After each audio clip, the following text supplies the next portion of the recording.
Was it the drones? Was it the arrogance of America?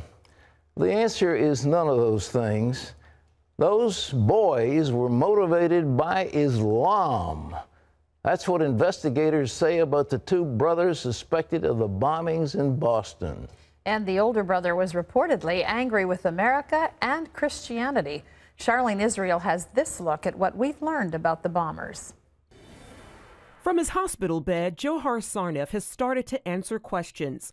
He's telling authorities that he built the pressure cooker bombs almost entirely from directions on the internet, with no help from terrorists overseas.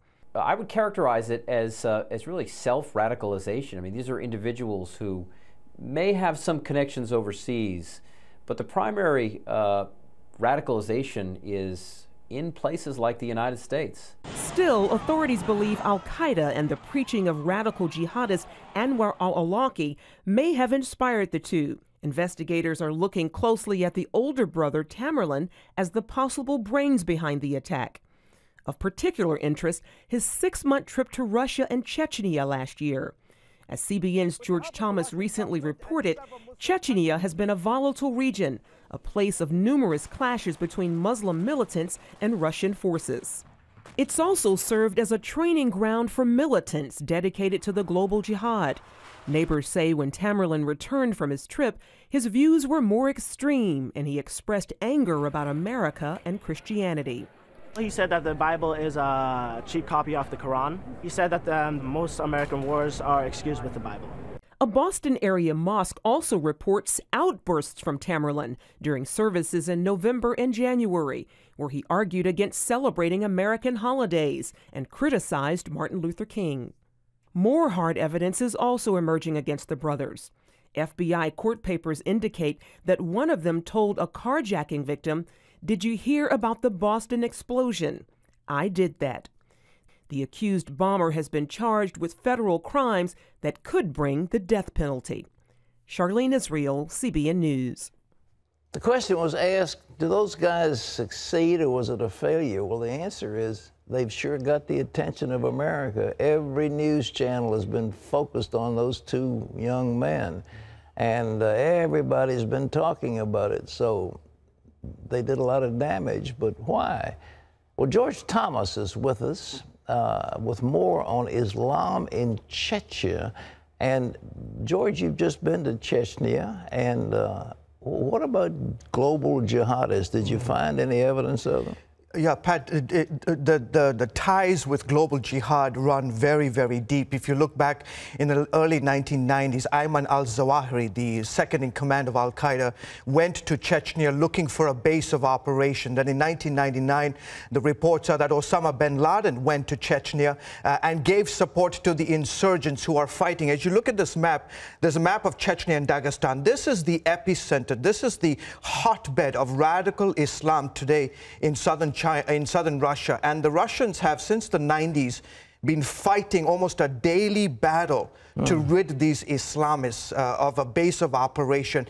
The insurgency was at the height in the early 90s in Chechnya. It was the epicenter.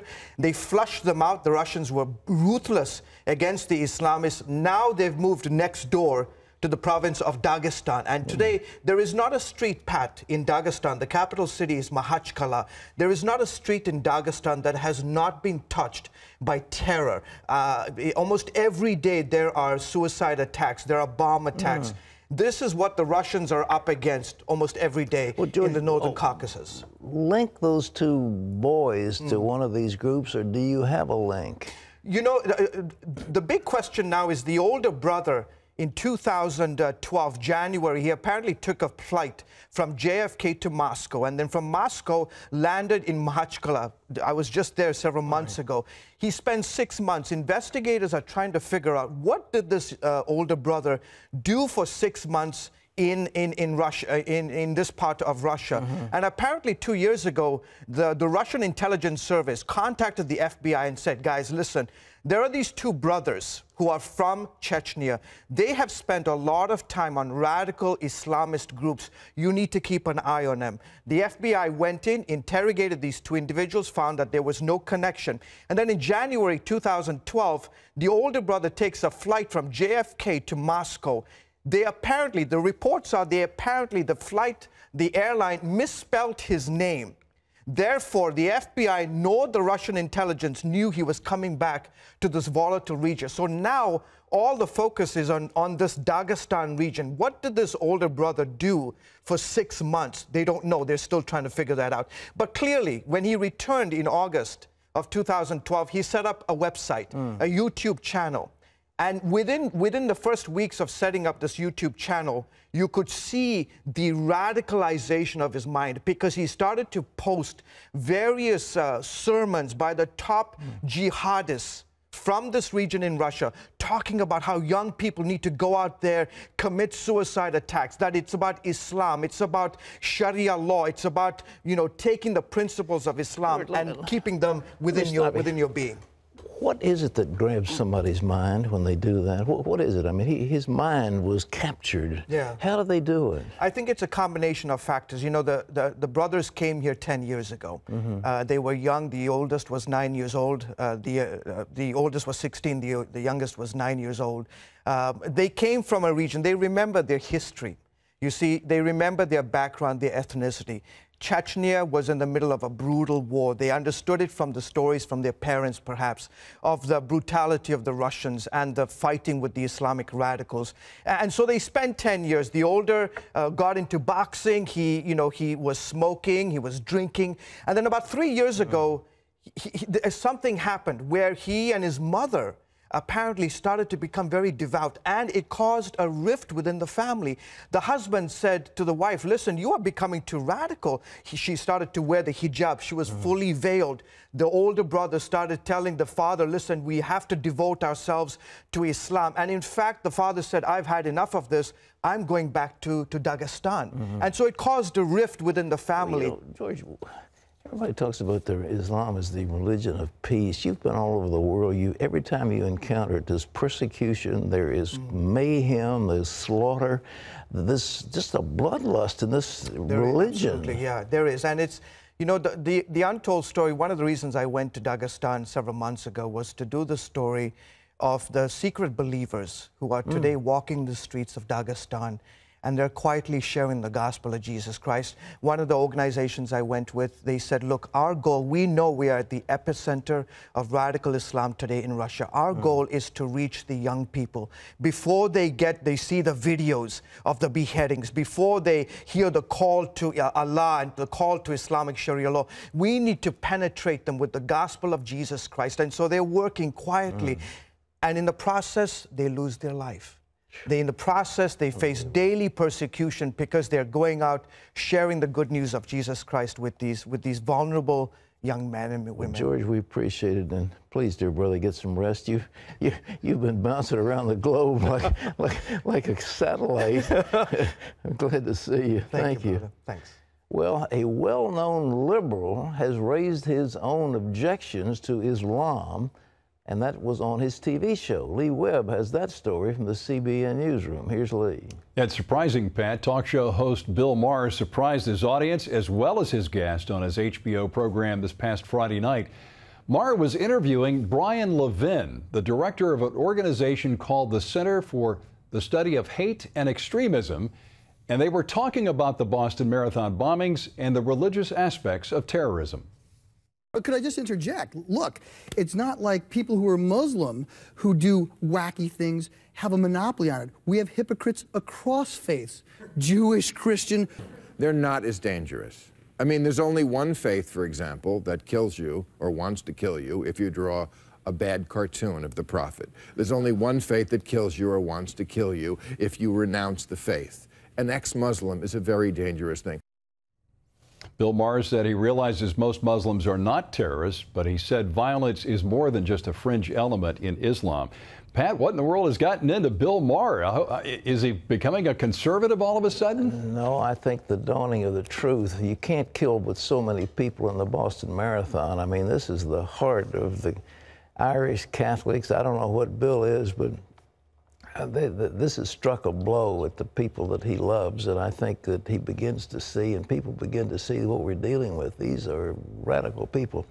You know, our Eric Stakelbeck yesterday said there were 50 scriptures in the Quran and the Hadith that urged people to go out and commit acts of violence against unbelievers and to wage jihad. So I've asked our staff to assemble those 50 scriptures, put them in a little booklet, and then we're going to give them to you. So everybody will have one to say, okay, don't say that this great religion has been hijacked by evil people. This is the core of this religion. Here's the teaching of their founder, Muhammad. Lee? Pat, a new bill working its way through the U.S. Senate could mean new taxes. The bill would give states the ability to require online retailers to collect state and local sales taxes.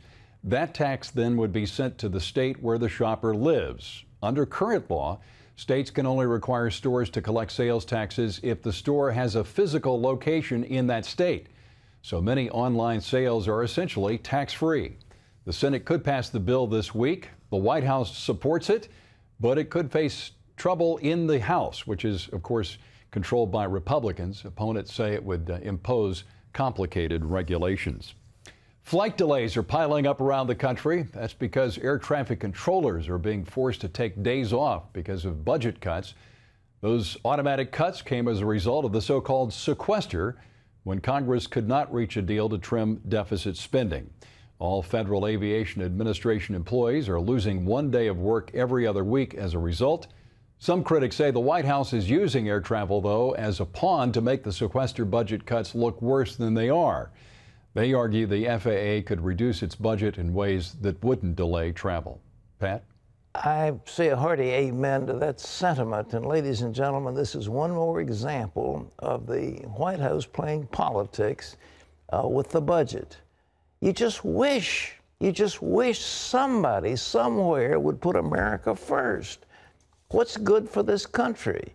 Well, they've got some slush in those budgets that they can use to meet the sequester goals if they have to. And by the way, the sequester was suggested by the White House. That it was driven by him, who thought the conservatives will not agree to cuts in the Pentagon. They won't agree to cuts, and therefore we can have a sequester and I'll look good, but they'll never put it into effect. I think they've all been shocked that it's come about. But since it's in place, it hasn't been that bad a thing, but they have done ridiculous things like you can't have tours of the White House, or perhaps they turn the lights off on the Washington Monument, or they keep park rangers from taking care of Smokey the Bear, or whatever they do. I mean, it's these little things that are symbolic that they don't need the money for. They can move money in various pockets. And senators have suggested that, and the White House has turned them down. They want it to be painful because they don't want people to understand that it's possible to cut the federal budget dramatically without hurting our nation. Lee? No knives, golf clubs, or hockey sticks on planes, at least for now. The TSA is delaying a new policy that would have relaxed the rules about carry-on items. Federal officials say they're allowing more feedback on the change. The ban on those items was implemented, of course, to keep terrorists from having tools to hijack planes. A TSA official says they want to free up their agents to concentrate on greater threats like bombs. TSA screeners confiscate about 2,000 small folding knives from passengers every day. Welcome to Washington for this CBN News break. Prosecutors want a 45-year prison sentence for the man who attacked the Washington headquarters of the Family Research Council. Floyd Corkins pleaded guilty to assault with intent to kill and committing an act of terrorism. Corkins confessed he planned to kill as many people as possible at the conservative Christian lobbying group last year. He wounded a security guard who still was able to subdue and stop him in the building's lobby. Corkins was angry because the Family Research Council opposes gay marriage. 2 American legal defense organizations have asked the European Court of Human Rights to hear a case of a Swedish family heavily fined for homeschooling. Alliance Defending Freedom and the Homeschool Legal Defense Association are representing Jonas and Tamara Himmelstrand. They've been fined almost $16,000 for homeschooling their 13-year-old daughter. Sweden has some of the harshest homeschooling restrictions in the world. The Himmelstrands were forced to flee to Finland or face criminal charges. Well, you can always get the latest from CBN News by going to our website at cbnnews.com.